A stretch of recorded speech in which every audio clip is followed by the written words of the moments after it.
Just before Christmas, I bought myself a little present, a GoPro 9 Black, and I just wanted to film myself as I go around shooting, as I go around taking pictures wherever.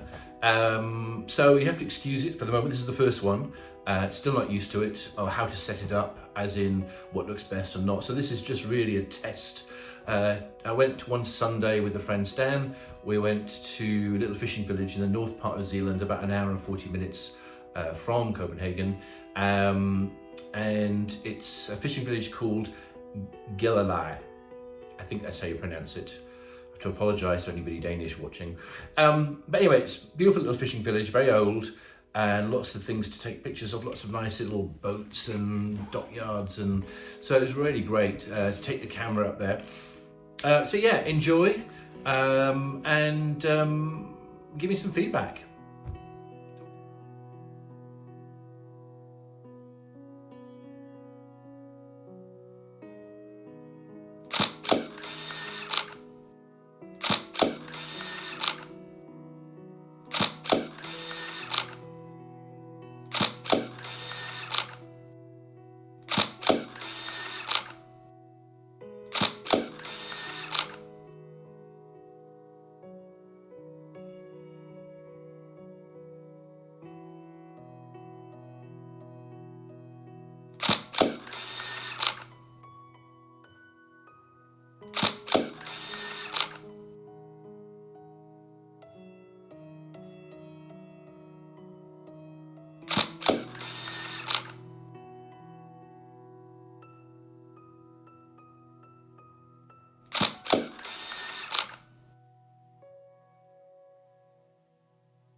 I forgot to mention, I shot the black and white was Ilford HP4, and all the colour was Kodak Portra 400 on the Hasselblad, obviously. I didn't, for the black and white, I didn't actually film any of that because I hadn't really set the camera up. So that's why there are no little walking scenes on that. Yeah, it's the first time, so I'll try and do some more with that. I'll set it up. I've seen other YouTubers maybe, you know, walk into shot, and so I'll try experimenting. So hopefully it'll get better. Hopefully you liked it. Click subscribe, all the usual stuff. Give feedback. Love to know if you what you thought. Yeah. See you in the next video.